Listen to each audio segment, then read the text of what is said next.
ناجحة حاجة حلوة وإن شاء الله المعلم خليفة وإن شاء الله هنكترمها.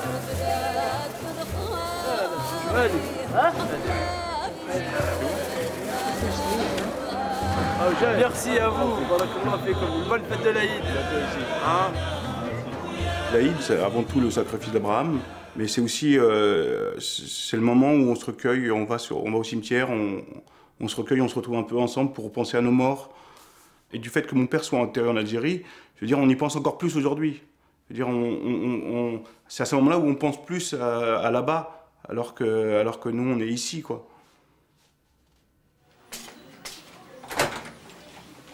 Oh, j'adore. Salam alaikum. Alaikum salam. Ça va?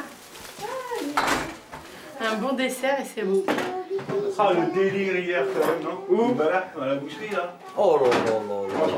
Non, il ne le voyait plus comme Non, mais avant, nous, on voyait le mouton. Nous, on le voyait avec sa tête encore. Après, il y avait le sacrifice, là, maintenant, les enfants, ils Mais même quand je suis rentré tout à l'heure, c'est ça qu'elle me dit. Il est où le papa, il est où le mouton? Bah, je lui dis, il est là. Il est où? Bah, il est coupé. Bientôt, on va te dire dessiner un mouton, hein. C'est ça que tu vas dire bientôt, Yasmine. Il s'est pas montré. Papa, il va te dessiner un mouton. Dommage, c'est. Je lui ai montré tout à l'heure, elle a eu peur. C'est quoi ça? C'est les pieds.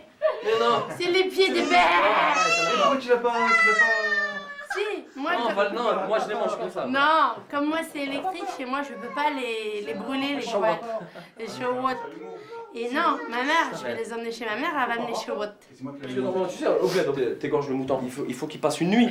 Ouais. Sans le couper. Non, bon, minimum, une nuit. Voilà. Parce que la viande, quand elle dès que tu l'égorges, tu coupes la viande, elle se comment dirais-je, elle se...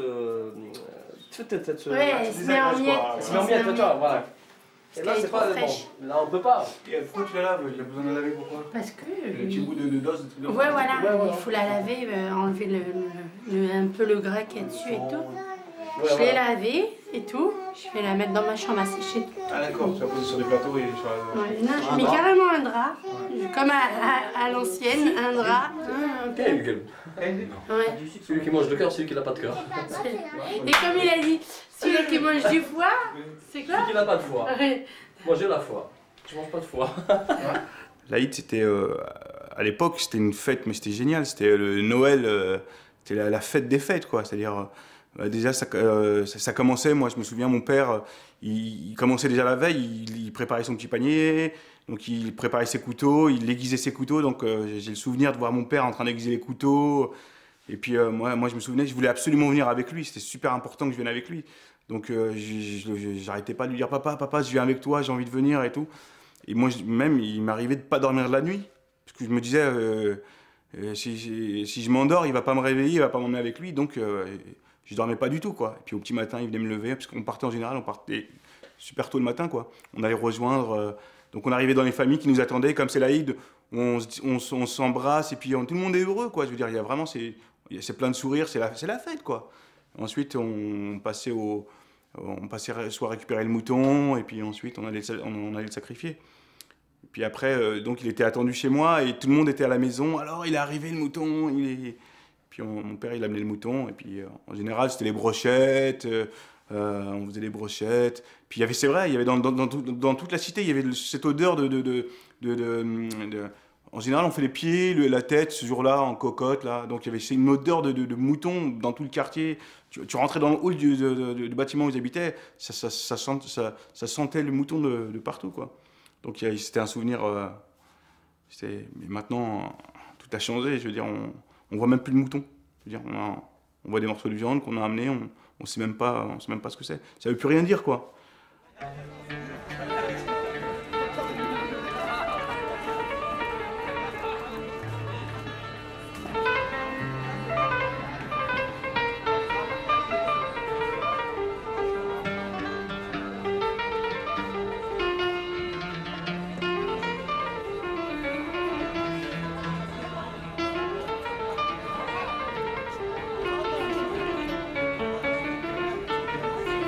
La question du sacrifice, ça reste une pratique recommandée en islam parce que c'est, si vous voulez, c'est pas voulu en soi, mais c'est un peu le symbolique qui nous rappelle le sacrifice d'Abraham. Abraham, comme nous le savons tous, est à l'origine de toutes les religions monothéistes. Et ce sacrifice est à se rappeler une fois par an, parce que ce n'est pas le mouton qui est voulu en soi, mais c'est, si vous voulez, ce sens du sacrifice que le Coran, bien sûr, nous le rappelle, mais que nous retrouvons également dans les autres traditions religieuses. Maintenant, il y a des difficultés pratiques, justement, pour suivre ce rituel. Et il est dû à l'absence de sites adaptés pour le faire.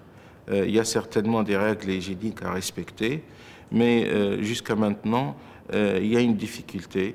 Bon, ça dépend aussi des communes, des régions, pour mettre en place des sites adaptés qui permettent aux musulmans d'observer ce rituel du sacrifice, mais tout en respectant les règles hygiéniques. Bon, il y a certainement, c'est une question qui est en train d'être discutée avec les administrations, avec les autorités locales surtout. Et je pense qu'avec le temps et surtout avec la future instance représentative de l'islam, peut-être cette question, comme d'autres, trouvera sa solution.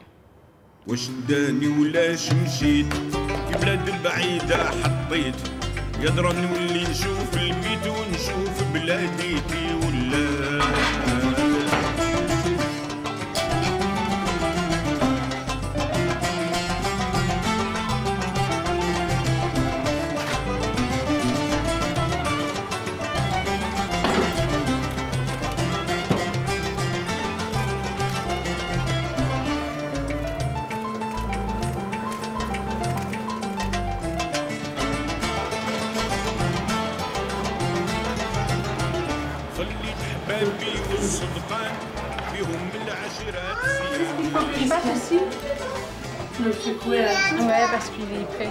Regarde, ils sont mis là-haut. Et ben chante. Je m'appelle Émilie, je chante. C'est ça, là. Ouais. Il faut se...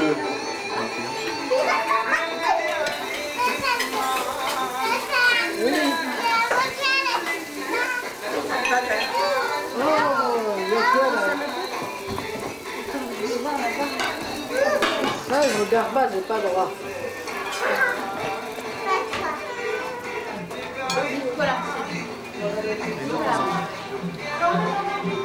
Deux cousins, une semaine de différence. Ah là, ça tient.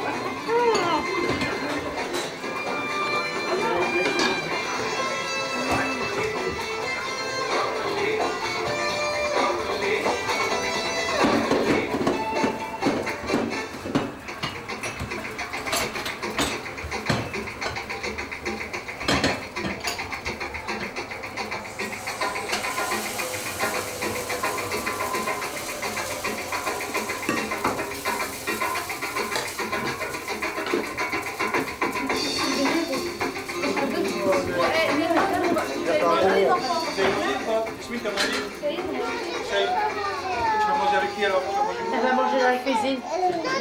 Moi, tu manges pas. Bien sûr, sur la table. Je sais pas. Parce qu'il y a mes mouchoirs et mon portable. Allez, mettre les bananes.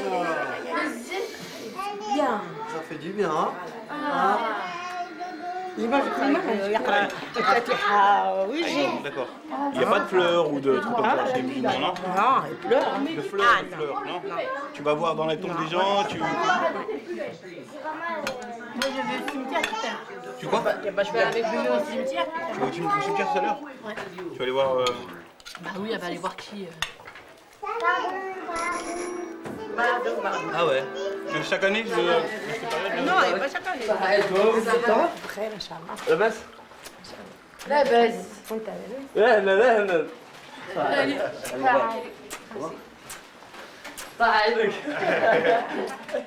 Dis-lui ça. Et toi, tu dois dire une belle fille.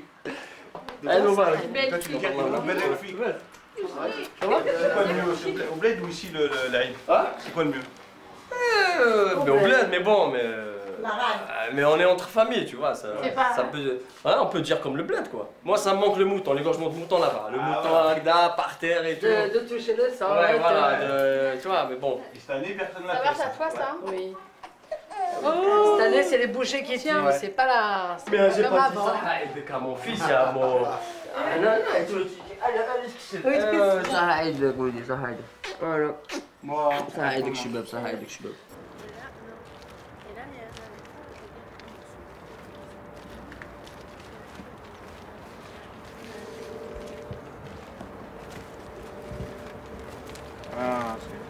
t'as vu, c'est le nom. Ça peut rester, hein. Ça va rester. Ouais, ça c'est facile. Non. C'est les gens. C'est les gens, ils croient qu'il est abandonné. Mais...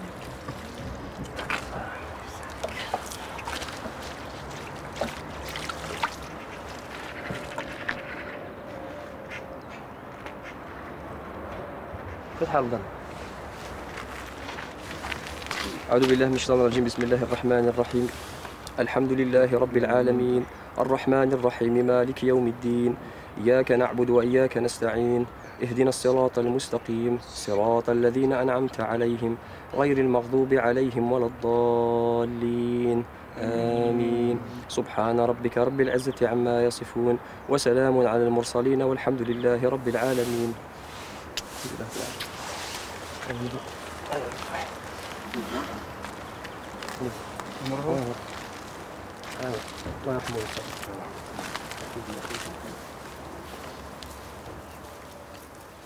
C'est comme si nous, on n'avait pas fait le deuil, surtout si on n'a pas accompagné sa dépouille, quoi. Donc c'est super douloureux. C'est sûr que ces questions, elles reviennent au moment de l'Aïd parce que à ce moment-là, c'est aussi cette fête, elle est aussi pour honorer la mémoire de nos morts, quoi. Donc c'est sûr que c'est comme si presque j'avais pas fait le deuil quelque part. Donc c'est pour ça que c'est important d'aller me recueillir sur sa tombe, donc d'aller en Algérie. Donc il y aura toujours ce lien, de toute façon, quoi qu'il arrive. Je sais pas, même si je meurs, si je m'enterre ici, parce que il y a une seule terre. Et dans le verset, ils disent بعد بسم الله الرحمن الرحيم, ils disent ولا تدري نفس بأي أرض تموت. Vous savez pas où une âme elle doit mourir. Que ce soit en Amérique, que ce soit en Russie, en Angleterre, en France, c'est une seule terre. Et maintenant, disons que maintenant avec le temps là, on a, comme on dit nous, alhamdoulilah, dans des pays européens, il y a des cimetières musulmans aussi, il y a des carrés et tout. Et moi je vois pas pourquoi le corps il se rapatrie jusqu'à l'Algérie, en Tunisie, au Maroc. Et puis moi ça se fait pour vos enfants et pour votre femme, c'est déjà pour voir le jour le jour des fêtes, pour se déplacer, pour aller au cimetière. Pourquoi pas juste à côté. Voilà. Voilà, prenons le cas, j'ai mon fils qui est décédé à la naissance et il a vécu qu'une journée, et il est enterré ici, à côté de moi. Comme ça, de temps en temps, je vais voir mon fils. Le point de vue de l'islam quant au lieu où on doit être enterré, géographiquement, il est indifférent. Là où la loi est précise, c'est qu'il faut être enterré selon un rite musulman avec une prière précise et la tête et le corps orientés en direction de la Mecque. C'est tout. Il n'y a pas d'autres obligations. La grande majorité des savants disent même qu'il est déconseillé de transporter le corps d'un défunt en dehors du lieu où il est décédé. Et pour eux, si vous voulez, la justification, c'est le respect pour cet être humain qui est certes décédé, mais qui a toujours droit au respect. Et il faut le manipuler le moins possible, parce que le fait de le transporter, certainement, on dit qu'il est décédé, il est mort, oui, mais selon une tradition prophétique, une parole du prophète de l'islam, il dit il faut manipuler avec beaucoup de douceur le corps d'un mort, parce qu'il ressent tel un vivant.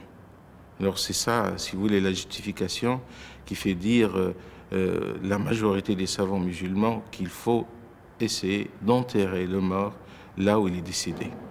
Et je dirais que ce que pense l'islam, c'est exactement ce qu'a répondu la mère d'un autre maghrébin et qui était chrétien et qui vivait dans l'Antiquité, c'est Saint Augustin. Saint Augustin était en Italie avec sa mère, Monique. Ils étaient tous les deux des berbères latinisés.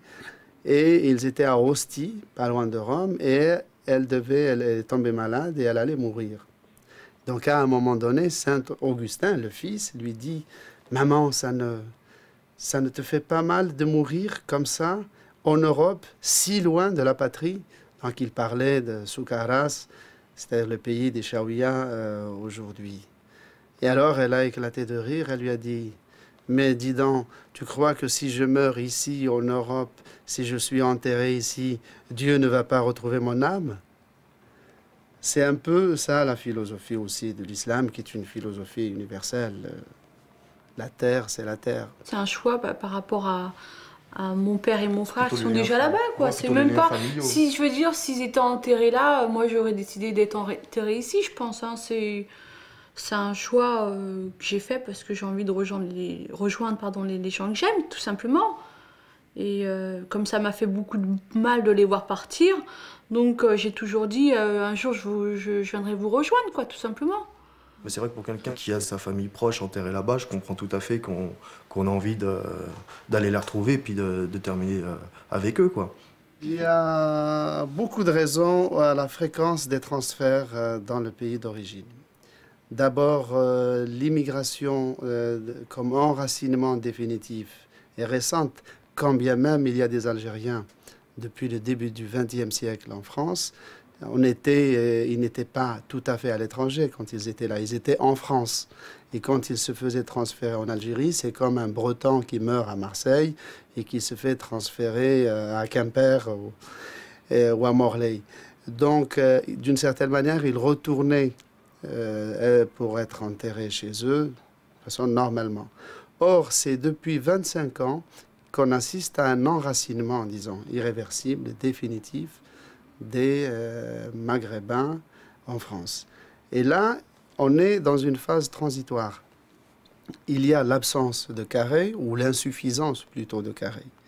Et donc, il n'y a pas un réseau funéraire qui prendrait en charge tout ça. Il n'y a pas de pompe funèbre musulmane avec pignon sur rue, il n'y a pas d'imam aumônier. Bref, il n'y a pas un business musulman de la mort. Et ce qui fait que devant ce vide, il ne reste que la nostalgie du terroir et la famille pour la prise en charge morale et matérielle du défunt. Par contre, pour l'enfant, là, ça sera un autre problème, mais je pense qu'on est d'accord tous les deux. Je pense que l'enfant, de toute façon, il sera sans doute enterré en France, quoi. Enfin, on sera sans doute plus là, mais je pense que après, ça sera aussi à lui de décider. Oui, il aura aussi une prise de conscience à avoir, comme il aura un peu les deux cultures. Donc ça, je sais pas. On peut pas trop parler pour l'enfant. Bon, moi, je pense qu'il serait en France. Mais bon, pour elle, il y a aucun souci. Je comprends tout à fait, quoi, qu'on ait envie d'être enterré près de ses proches, quoi. Ça, c'est normal.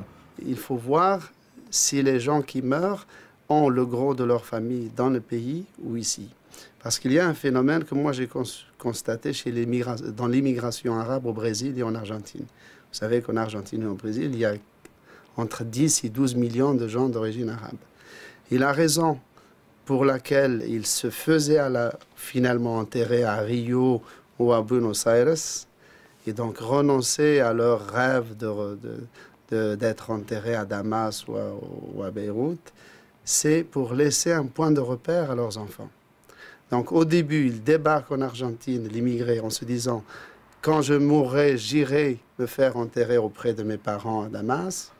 Mais quand il voit ses enfants grandir, il pense lui-même que si sa dépouille retourne en Syrie, c'est comme s'il laissait doublement orphelin ses enfants sans aucun repère.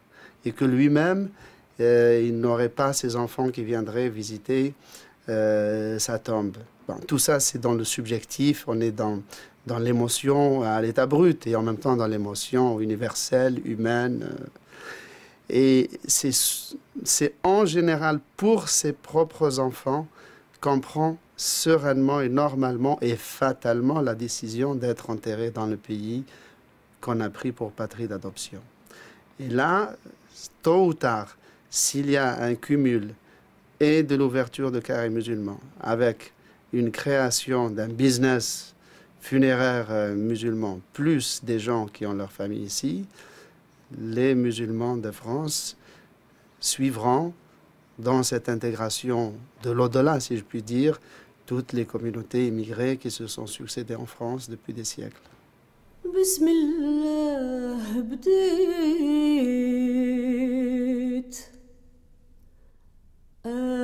مولانا بغيت نبرح تكلم يا فمي واسمعي يا وذني أشوف فيه يا عيني وتمشاو رجلي صلاة على يا محمد الهاشمي. Il est certain que dans les dernières années, il y a une volonté de plusieurs communes de consacrer ce qu'on appelle des carrés musulmans dans les cimetières municipaux. Et je pense qu'il y a là-dessus un effort à faire parce que ça manque aujourd'hui. On ne trouve pas dans toutes les communes et c'est parfois difficile justement de trouver un endroit. Si aujourd'hui on essaie justement de faciliter cette question de créer des carrés musulmans dans plusieurs communes de France et informer les musulmans justement de l'existence de ces carrés, ça va aider les gens justement à penser à enterrer leurs morts ici en France. Et là, je trouve que justement que c'est un signe d'intégration de l'islam parce que aujourd'hui, il ne faut pas penser uniquement à la première génération. Il y a des générations de musulmans qui sont nés ici en France. Pour eux, leur pays, leur terre, c'est la France. Alors il faut qu'on facilite justement, et là aussi c'est un autre signe, même qui arrive après la mort, mais il est tout à fait significatif parce que la mort ne coupe pas les ponts avec les générations, avec les enfants, qui vont avoir toujours ce lien de recueillement sur les tombes de leurs proches, de leur famille. Sur les 100% d'inhumation locale que nous faisons en France, donc particulièrement Paris, la région parisienne, puisque nous sommes situés sur Paris, la majorité des gens nous disent s'il y avait un carré musulman, on l'aurait enterré ici. Alors ils optent pour le rapatriement par rapport au carré musulman qui n'est pas existant dans la commune où ils sont décédés ou dans la commune où ils habitent, puisque le lieu d'inhumation est dépendant de la commune où a eu lieu le décès ou de la commune où réside le défunt. On ne peut pas être, si vous voulez, décédé à Saint-Denis et être enterré au Thiers parisien. C'est impossible. Parce qu'au Thiers parisien, il y a un carré musulman, et puis ailleurs, il n'y en a pas. Enfin, là où il est décédé, il n'y en a pas. Mais c'est vrai que si les carrés musulmans venaient à être pourvus, si les cimetières venaient à être pourvus de carrés musulmans, je crois que les locaux, les inhumations locales, elles seraient beaucoup plus établies. Moi, je pense qu'on est la génération sacrifiée, c'est clair. Tous les doutes, toutes les questions, il n'y a que notre génération qui se pose ces questions. Parce que je pense que nos enfants, soit tu as décidé de te marier avec une fille du bled, et puis donc tu reviendras à cette tradition, et tes enfants, ils iront se faire enterrer en Algérie, ou soit tu vis ici avec quelqu'un d'ici, et puis c'est automatique c'est-à-dire que nous, on est dans presque un non-choix, mais à un moment, c'est l'avenir qui va nous dire comment ça va se passer, quoi. لا ما هضرناش باسكو با ديسيدي بوغ سا ما هضرنا والو لي جير كي مات سي موا جي فولي دي تو البلاد جي فيك سي فامي سي بارون تو سا باسكو لي راسين là-bas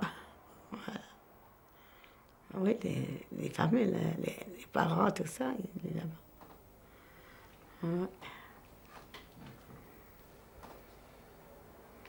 Et peut-être j'ai rentré pour de l'Algérie. Chaque fois j'ai le temps, tout ça.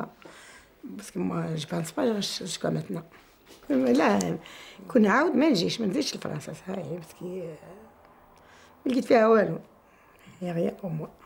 ما بغيتش نمشي للبلاد على جال ولادي باسكو ما قدرتش نعيش وحدي لهي وسي. جاني لا خوتي لهي tout ça بس هي با باغاي كيما ولادي. Maintenant, tout le monde, il reste Karim. Les jours Karim, il sera marié. Il a sa maison. Moi, je rentre l'Algérie. فعلا سين شين صاد ضاد فا J'ai deux cultures, quoi. Je suis française et algérienne. Je sais qu'un jour, je vais pas rester là. Si j'avais les moyens, je serais partie en Algérie. Question du pays natal, on n'oublie pas ça, c'est sûr. On n'oublie pas les cultures aussi. Mais moi, je ne fais pas de différence. Moi, je vis en France ou je vis en Amérique, c'est la même chose. Sauf, je garde dans mon cœur la nostalgie du bled, par exemple les fêtes, ouais, voilà, les fêtes et tout, et de retourner. D'y aller une fois tous les ans, voilà. au moins. Ouais, voilà. Mais bien sûr que j'ai envie d'y retourner, ça c'est sûr, hein, ça c'est clair. Hein, ne serait-ce que pour la famille, parce que toute ma famille est là-bas et... T'as quand même plein de souvenirs d'enfance qui sont là-bas, tu m'as souvent raconté. Ouais. Beaucoup de souvenirs, c'est sûr, avec mes grands-mères, mes oncles. Non, non, c'est... C'est-à-dire qu'à un moment, on était presque programmé pour y aller. On était programmé pour aller chaque été en Algérie, jusqu'au moment de l'accident de mon père. Mais sinon, je pense qu'on serait tout le temps allés. Et en plus, on y allait tous ensemble. C'est-à-dire qu'ils prenaient une voiture familiale et on montait tous dedans. Et on faisait Paris-Marseille, Marseille le bateau, après le bateau. Je veux dire, c'était évident. Et puis en plus, mon père faisait construire une maison. Je pense que si on n'avait pas eu cet accident, si mon père n'avait pas eu cet accident, on aurait été vachement plus liés à l'Algérie, on aurait continué vraiment... Parce que lui, il y tenait, c'est-à-dire que lui, il voulait nous amener là-bas, quoi qu'il arrive, quoi. Je veux dire, il nous a élevés dans cet esprit, et d'ailleurs, tout ce qu'il a fait dans sa vie, ils l'ont prouvé, quoi.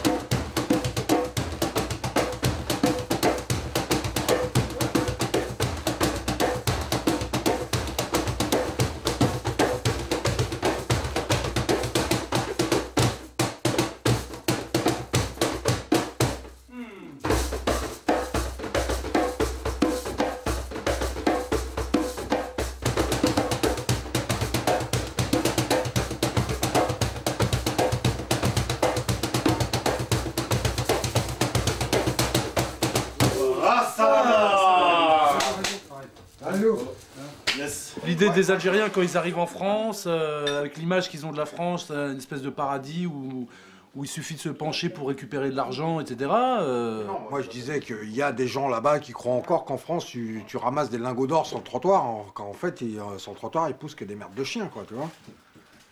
Bon, maintenant, le fait est aussi que moi je prends tous les clandés que je connais qui sont venus de là-bas, ils disent bon, mon frère Rachel, le bonhomme il veut... un litre de lait, ça coûte 14 feuilles, mon vieux. Il peut pas, même pas, en faisant des boulots de chien, poser du pain sur la table pour nourrir sa famille. Sûr qu'ils arrivent ici, au moins ils trouvent du travail. Pour eux, c'est un avant-goût du paradis, quoi. Ils ont des facilités qu'ils n'auront pas là-bas. Tu vois ? Maintenant, moi, à mon niveau, si tu veux revendiquer tes racines, il faut connaître l'histoire de ton peuple, savoir d'où ils viennent, ce qu'ils ont fait, l'histoire de leur culture, de leur civilisation. C'est pas, ouais, moi je suis algérien, je veux me différencier des Français.